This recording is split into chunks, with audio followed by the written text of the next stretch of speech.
Welcome to my channel. Subscribe, listen and enjoy my stories every day. It's past midnight, and the house is eerily quiet. The only sounds are the rhythmic ticking of the wall clock and the occasional creak of the wooden floorboards as I pace around the living room, my thoughts a jumble of confusion, anger, and disbelief. My hands are clenched into fists, and my jaw is set tight, a mix of frustration and heartache threatening to spill over. The evening had started innocently enough. After a long day at the office, I had come home to an empty house, a note on the kitchen counter saying, "Out with the girls, don't wait up." There was nothing unusual about it. Jenna often had these spontaneous nights out, and I didn't think twice about it. But tonight, something had felt different. Maybe it was the way she avoided my eyes this morning, or the fact that she had been unusually distant for the past few weeks. There had been no more spontaneous kisses, no late-night talks, and her laughter, which used to be the highlight of my day, had grown scarce. It was as if the woman I married had slowly started to fade away, replaced by someone I could barely recognize. I shake my head, trying to dismiss the nagging doubt gnawing at the back of my mind, but it clings on stubbornly. I grab my phone, intending to distract myself with some mindless scrolling, but instead, my fingers find their way to Jenna's contact. I hesitate, my thumb hovering over the call button, before deciding against it. I don't want to seem like the paranoid husband checking up on his wife. I drop the phone onto the couch and sink down beside it, my mind drifting to the old days when everything had seemed perfect. We had been so in sync, so connected. What changed? When did it all start to fall apart? A sudden noise from outside jerks me out of my thoughts. It's faint, but distinct, the sound of a car door slamming shut, followed by a burst of laughter. I push myself up from the couch and move toward the window, parting the curtains just enough to peer outside. There, bathed in the dim glow of the streetlights, is Jenna. But she's not alone. I freeze, my breath catching in my throat as I watch her with a man I don't recognize. They're standing by our car, their bodies close, too close, and the way she's looking at him, my stomach churns with a sickening realization. My heart pounds in my chest as I watch them exchange a few words, and then, to my horror, she leans in and kisses him. It's not a hesitant, unsure kiss, but one filled with a familiarity that only comes with time, with intimacy. A kiss that speaks of something deep, something I had no idea was happening right under my nose. I feel a surge of anger mixed with an overwhelming sense of betrayal. I want to rush outside, confront them, demand an explanation, but I'm rooted to the spot, too shocked to move. My mind races, 1,000 thoughts tumbling over each other. How long has this been going on? Who is this man? And why would she do this to me?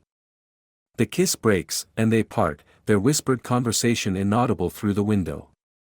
I strain to hear, but it's no use. All I can do is watch as Jenna climbs into the passenger seat of our car, laughing at something he says. He circles around to the driver's side, and soon, they're driving away, the taillights fading into the darkness. I stand there for what feels like an eternity, the image of them together burned into my mind. A part of me still clings to the hope that this is some sort of misunderstanding, that there's a reasonable explanation, but deep down, I know the truth. I slump back onto the couch, my mind numb with shock. The phone lies beside me, its screen glowing softly in the dim room. I pick it up, my hands shaking slightly, and open Jenna's messages. My heart sinks further as I scroll through them, finding nothing but mundane exchanges with friends and family. There's nothing out of the ordinary, no clue that could have prepared me for what I just saw. I put the phone down and lean back, staring up at the ceiling, trying to process the whirlwind of emotions swirling inside me. Anger, hurt, confusion, they all mix together, leaving me feeling like I'm drowning in them. I feel like a fool for not noticing the signs sooner, for letting myself believe that everything was okay. A sudden thought strikes me, and I shoot up from the couch, heading to the door. I need to see the car, need to confirm that this is really happening. I pull on my jacket and slip outside, the cool night air hitting me like a slap in the face. The car is parked in its usual spot in the driveway, looking as innocent as ever. But as I approach, I notice something that makes my blood run cold. The windshield is cracked, a spiderweb of fractures spreading out from a point just above the passenger seat. It's not a small crack either, it's the kind of damage that only comes from something heavy hitting the glass with significant force. I run my fingers over the crack, my mind racing. How did this happen?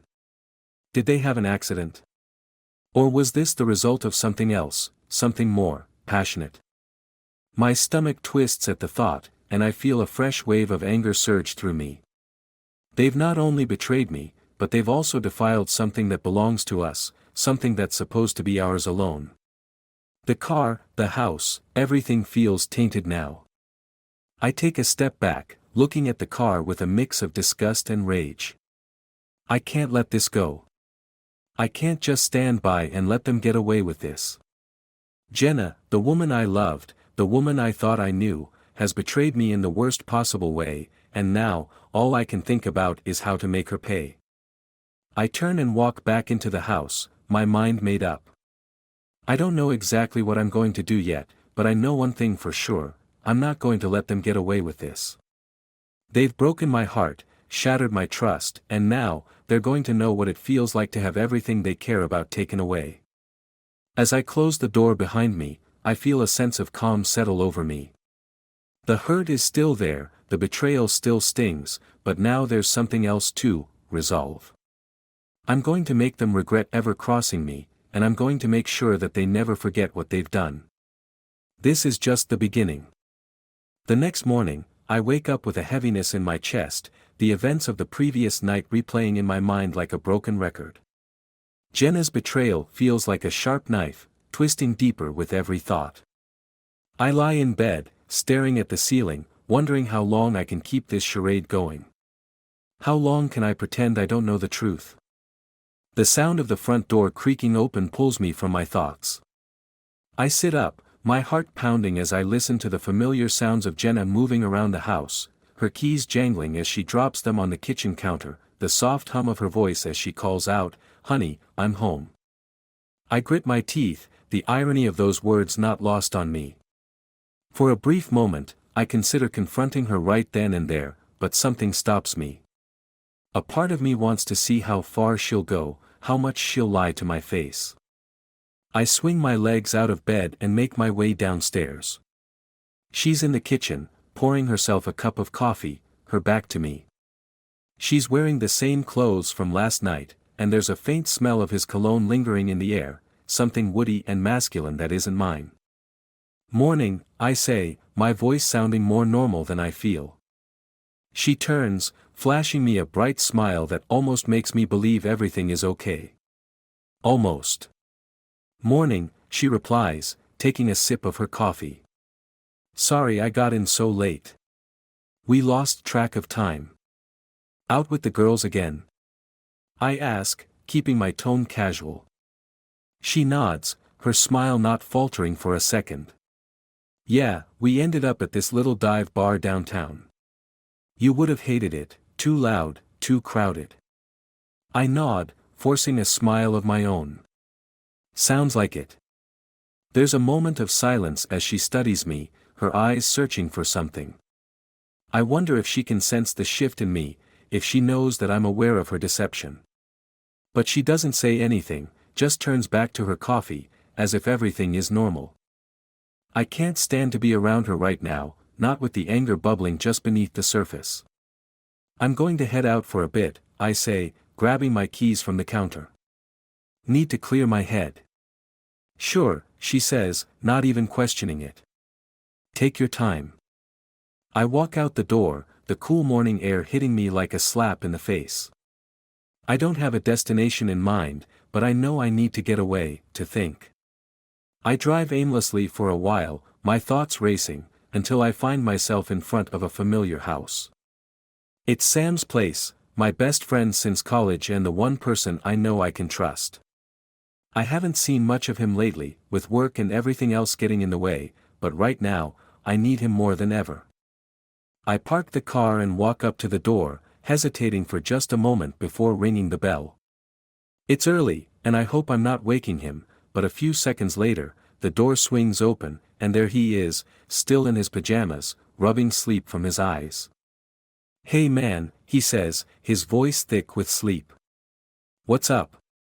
You okay? Can I come in?"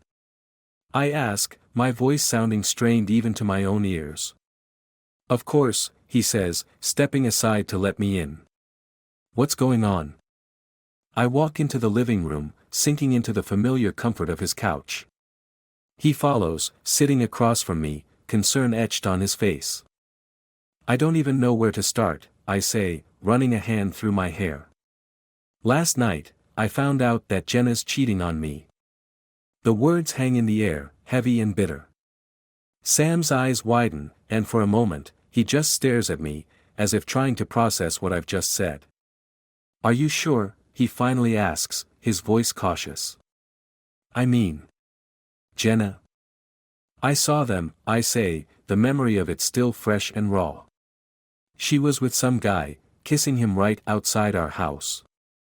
And this morning, she lied about where she was, like nothing even happened." Sam leans back, letting out a low whistle.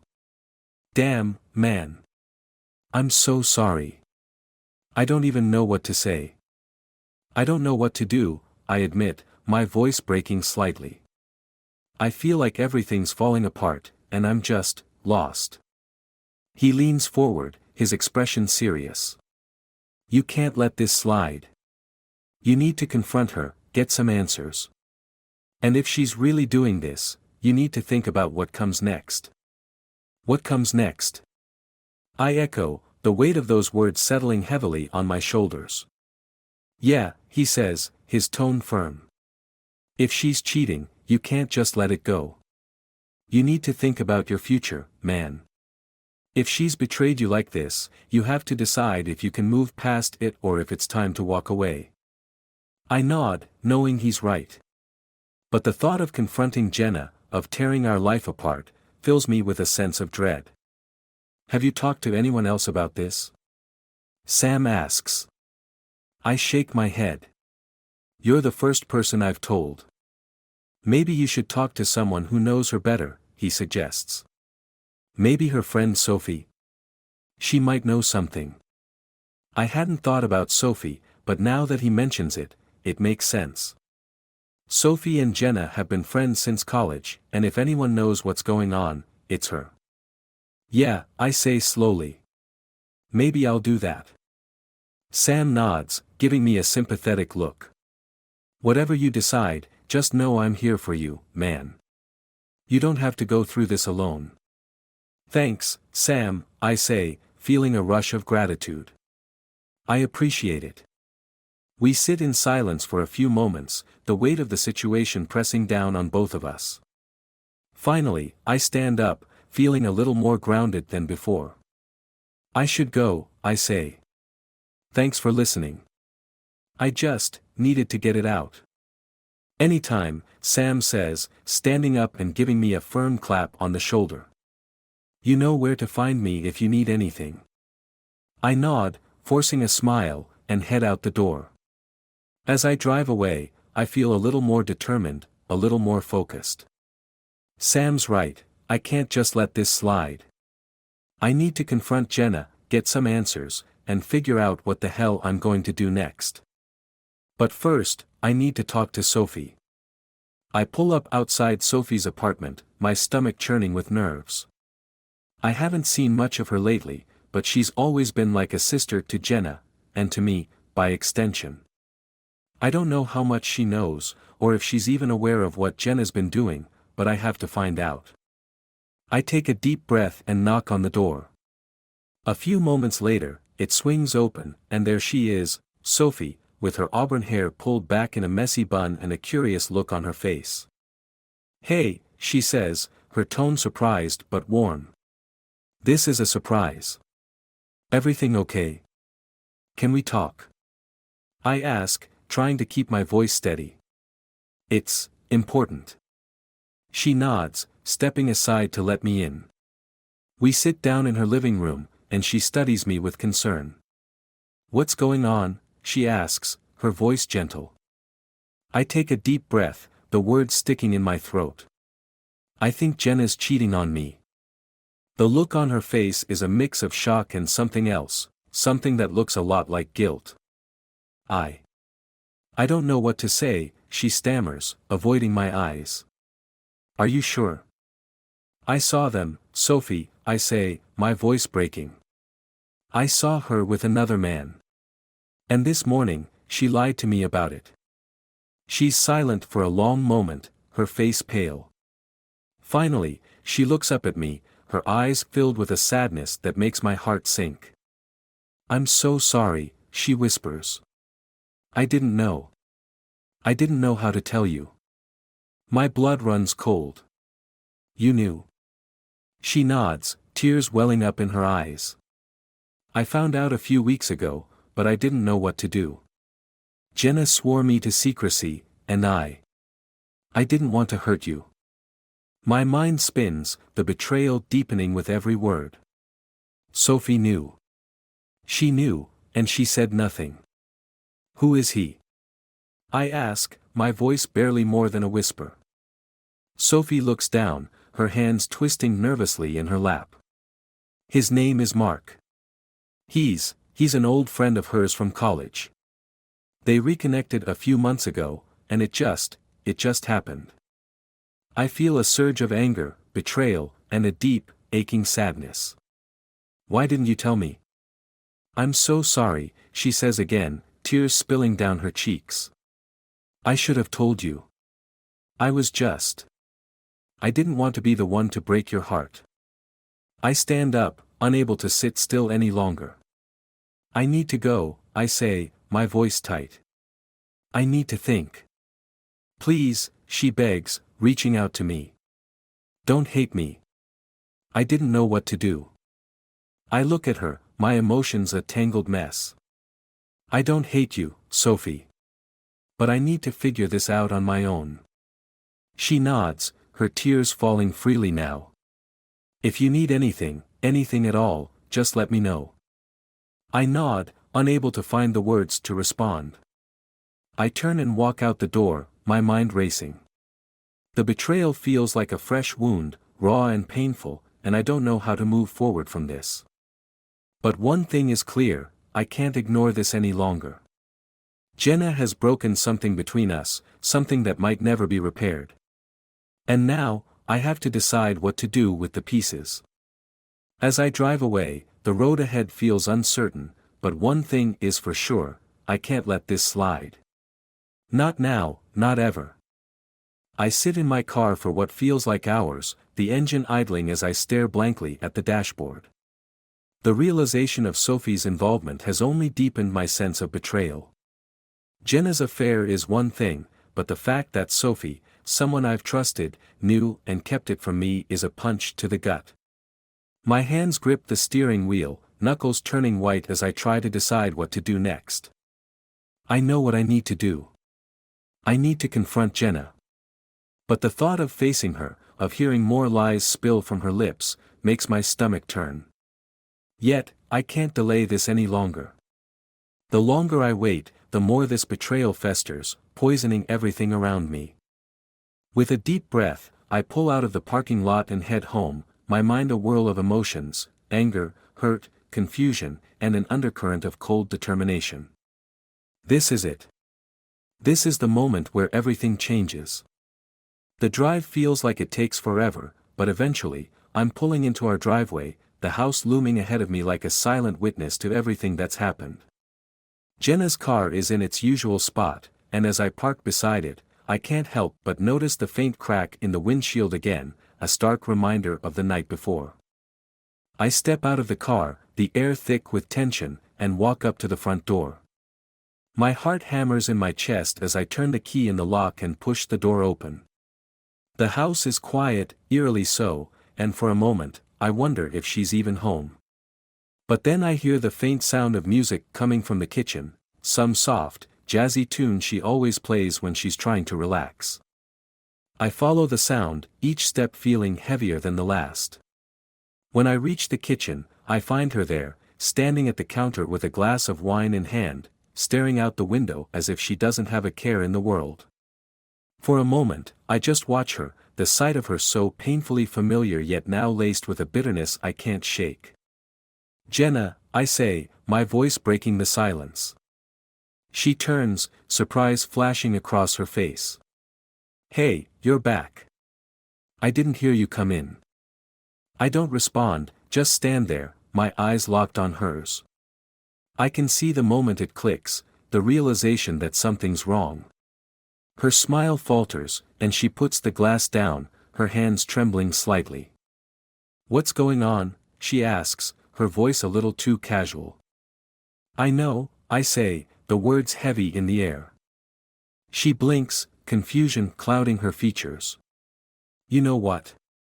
"I know about Mark," I say, the name feeling like acid on my tongue.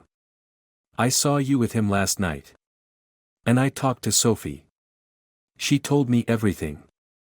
There's a moment of stunned silence, and then her face crumples, the mask she's been wearing shattering into 1,000 pieces. "Oh God," she whispers, sinking down onto a stool. "I'm so sorry. I didn't want you to find out like this." "Didn't want me to find out?" I echo, my voice rising. "Were you planning on telling me at all, or were you just going to keep lying to my face?" She flinches at the harshness in my tone, tears welling up in her eyes. "I didn't know how to tell you. I never wanted this to happen, but it just did." "Stop," I say, holding up a hand to cut her off. "I don't want to hear excuses. I want to know how long this has been going on. How long have you been lying to me?" She hesitates, biting her lip as she looks down at the floor. "A few months," she admits, her voice barely more than a whisper. "It started when we reconnected at a friend's wedding. One thing led to another, and you decided that your vows didn't matter anymore," I finish for her, my voice cold. "Did you ever think about how this would affect me? Did you ever think about the damage you were doing?" Tears spill down her cheeks, and she nods, her shoulders shaking. "I did. Every day, I thought about it. But I didn't know how to stop. I was in too deep, and I was scared. Scared of losing you, scared of what it would mean for us." "Well, congratulations, Jenna," I say, the bitterness in my voice unmistakable. "You've lost me. I can't do this anymore." She looks up at me, her eyes wide with fear. "Please, don't say that. We can work through this. We can go to counseling, talk things out. I don't want to lose you." I shake my head, the finality of my decision settling in. "There's nothing to talk about. You made your choice when you decided to cheat on me. I can't trust you anymore, and without trust, what do we have?" She reaches out, her hand trembling as she tries to grab mine, but I pull back, the distance between us feeling insurmountable. "Please," she begs, her voice breaking. "I love you. I made a mistake, but I love you." The words hang in the air, and for a moment, I feel a flicker of something. Maybe it's the remnants of the love we once shared, or maybe it's just the pain of seeing her so broken. But whatever it is, it's not enough to change my mind. "I'm filing for divorce," I say, the words cutting through the air like a knife. She gasps, her face crumpling as the reality of what I'm saying sinks in. "No, please don't do this. We can fix this, I know we can." "I can't," I say, my voice steady despite the turmoil inside me. "I can't be with someone who betrayed me like this. It's over, Jenna." She collapses into sobs, her hands covering her face as she cries. I feel a pang of guilt, but I know this is the right decision. Staying with her would only prolong the pain, and I need to start healing, to move on from this nightmare. I turn and walk out of the kitchen, her sobs echoing in my ears as I head to our bedroom. I grab a suitcase from the closet and start throwing clothes into it, my movements mechanical as I try to block out the sound of her crying. This is it. This is the end of us. As I finish packing, I hear a knock on the door. I freeze, not expecting anyone, and for a moment, I wonder if it's Mark, if he's come to check on Jenna, to comfort her after I've left. The thought makes my blood boil, and I storm to the door, ready to unleash all the anger I've been holding back. But when I yank the door open, it's not Mark standing there. It's Sam, looking concerned and slightly out of breath, as if he's been rushing to get here. "I came as soon as I heard," he says, his eyes flicking to the suitcase in my hand. "Are you leaving?" I nod, feeling a lump form in my throat. "Yeah. I can't stay here anymore." He steps inside, closing the door behind him, and pulls me into a tight hug. For a moment, I let myself lean into it, the comfort of his friendship a balm on my wounded heart. "I'm so sorry, man," he says, his voice thick with emotion. "I can't believe this is happening." "Me neither," I say, pulling back and wiping at my eyes. "But it's real. And I have to deal with it." "Where are you going to go?" he asks, glancing at the suitcase again. "I don't know," I admit. "Maybe a hotel for a few nights, until I figure things out." "You're not staying in a hotel," he says firmly. "You're coming to my place. I've got a spare room, and you're welcome to stay as long as you need." I start to protest, but he cuts me off. "No arguments. You need to be around friends right now, not stuck in some lonely hotel room." I nod, feeling a wave of gratitude for his support. "Thanks, Sam. I don't know what I'd do without you." "Hey, that's what friends are for," he says with a small smile. "Come on, let's get out of here."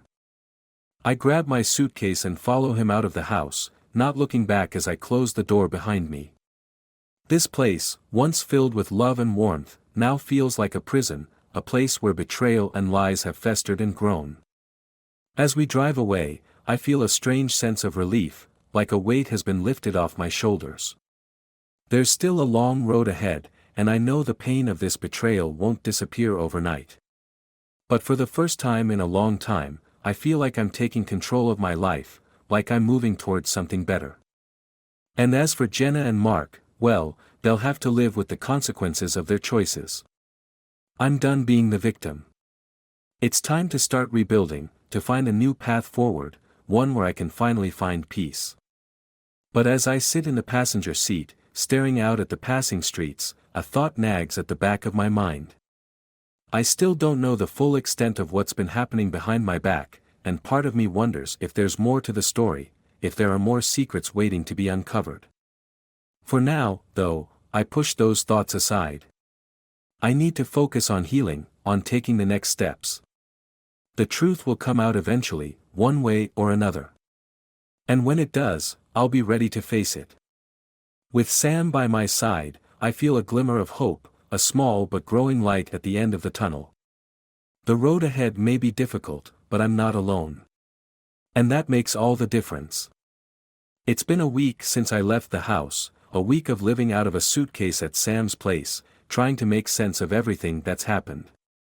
Jenna's attempts to contact me have been relentless, calls, texts, even emails. But I've ignored every single one of them, needing space to process, to figure out my next move. Sam's been a rock through it all, giving me the room to breathe while also being there when I need to talk. But there's only so much you can say about a betrayal like this before the words start to lose their meaning. At some point, you just have to act. Today, I've made a decision. I'm going back to the house to talk to Jenna, to finalize the divorce, to get this over with so I can start moving on. The anger inside me has settled into a cold resolve, a determination to sever the ties that bind us once and for all. As I pull up to the house, it feels strange to see it again, like returning to a place you once knew but that now feels foreign and hostile. I take a deep breath, steeling myself for the confrontation that's about to come. When I unlock the door and step inside, the first thing I notice is the silence. The house feels empty, almost abandoned. I call out Jenna's name, but there's no response. My footsteps echo through the hall as I make my way toward the living room, where I finally find her. She's sitting on the couch, looking small and fragile, her face pale and drawn. Her eyes, red-rimmed from crying, meet mine as I enter the room. For a moment, we just stare at each other, the weight of everything unsaid hanging between us. "I'm glad you came," she says softly, breaking the silence. "We need to talk," I say, my voice devoid of emotion.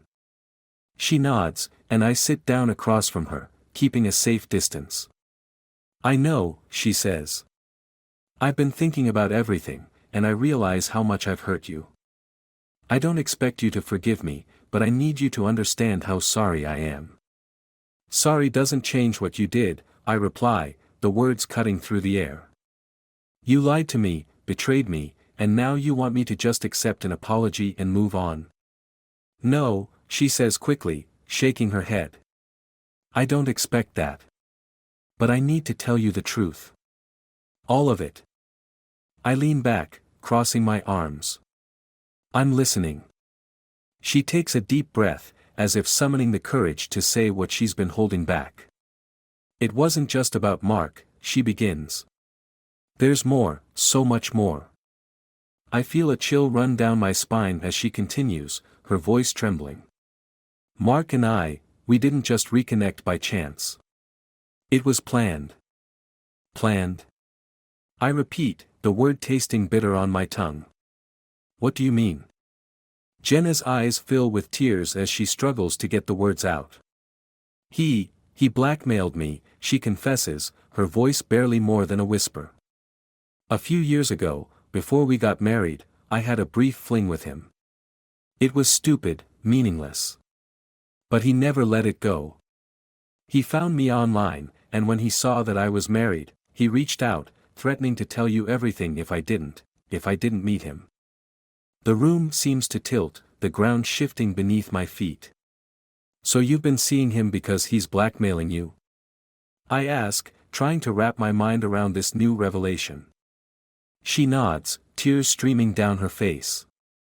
"I didn't know what to do. I was terrified of losing you, of you finding out about my past. So I did what he wanted, hoping it would make him go away. But it only got worse. He started asking for more, demanding money, and when I refused, he threatened to ruin everything." "Why didn't you tell me?" I ask, my voice raw with emotion. "Why didn't you come to me when this started?" "Because I was scared," she says, her voice breaking. "I thought if you knew, you'd leave me. I thought I could handle it on my own, but I was wrong." I sit there, the anger inside me warring with a twisted sense of pity. Part of me wants to believe her, to see her as a victim in this twisted game. But another part of me, the part that's been wounded by her betrayal, can't shake the feeling that there's still more she's not telling me. "And Sophie?" I ask, my voice cold. "How does she fit into all of this?" Jenna looks down, her hands twisting in her lap. "Sophie, she found out by accident. She walked in on us one day, and I begged her not to tell you. I swore her to secrecy, told her it was just a one-time thing. She didn't know about the blackmail." My mind reels as I try to piece together the truth from the fragments she's giving me. "So you've been living this lie for months, letting this man control you, and dragging Sophie into it?" She nods, her shoulders slumping under the weight of her guilt. "I'm so sorry. I never meant for it to go this far." I stand up, unable to sit still any longer. "This is unbelievable," I say, pacing the room. "You had every opportunity to come clean, to trust me with the truth, and instead, you let this monster tear us apart." "I know," she says, standing up as well, desperation in her voice. "I know I've made horrible mistakes, but please, don't let this be the end of us. We can still fix this, we can still fight for what we had." "There's nothing left to fight for," I say, turning to face her. "You've destroyed everything we built together. I can't trust you, and I can't live with someone who's capable of this level of deception." Her face crumples, and she takes a step toward me, but I hold up my hand to stop her. "It's over, Jenna. I'm filing for divorce, and I want you out of the house by the end of the week." She sobs, collapsing back onto the couch, her body shaking with the force of her cries. I feel a pang of something, regret, maybe, but it's not enough to change my mind. The woman I married is gone, replaced by someone I don't recognize, someone I can't forgive. I turn to leave, but as I reach the door, it swings open, and I come face to face with Mark. He stands there, blocking my path, a smug smile on his face that makes my blood boil. "Leaving so soon?" he asks, his voice dripping with mockery. "What the hell are you doing here?" I demand, my hands clenching into fists. "I came to see Jenna," he says, stepping inside as if he owns the place. "But it looks like I walked in on something interesting." I glance back at Jenna, who's staring at Mark with a mixture of fear and anger. "Get out," I say, my voice low and dangerous. Mark just laughs, a sound that makes my skin crawl. "Or what? You're going to hit me? You've already lost everything, man. What's left for you to fight for?" I said, "Get out," I repeat, my anger flaring. He shrugs, but he doesn't move. Instead, he turns to Jenna, his smile widening. "Why don't you tell him the rest of the story, darling? Tell him why you really stayed with me all this time." Jenna's face goes pale, and she shakes her head, her eyes wide with panic. "Mark, don't. Tell him," Mark says, his voice cold. "Or I will." I take a step toward him, but Jenna's voice stops me in my tracks. He threatened to hurt you," she says, her voice trembling. "He said if I didn't do what he wanted, he'd come after you, that he'd ruin your life, destroy your career, everything. I was trying to protect you. I feel like I've been punched in the gut. So you let him blackmail you, you let him take everything from us, all because of some sick game. I didn't know what else to do," she cries. "I was trapped. I couldn't see a way out." Mark chuckles, shaking his head. "She was always too soft, too easy to manipulate. But you're just as much to blame. If you'd been paying attention, if you'd cared enough to see what was happening, maybe none of this would have gone down." "That's enough," I say, my voice shaking with rage. "You need to leave. Now." Mark takes a step toward me, his smile fading. "Or what? You going to make me?" "I don't even think." My fist flies out, connecting with his jaw with a satisfying crunch.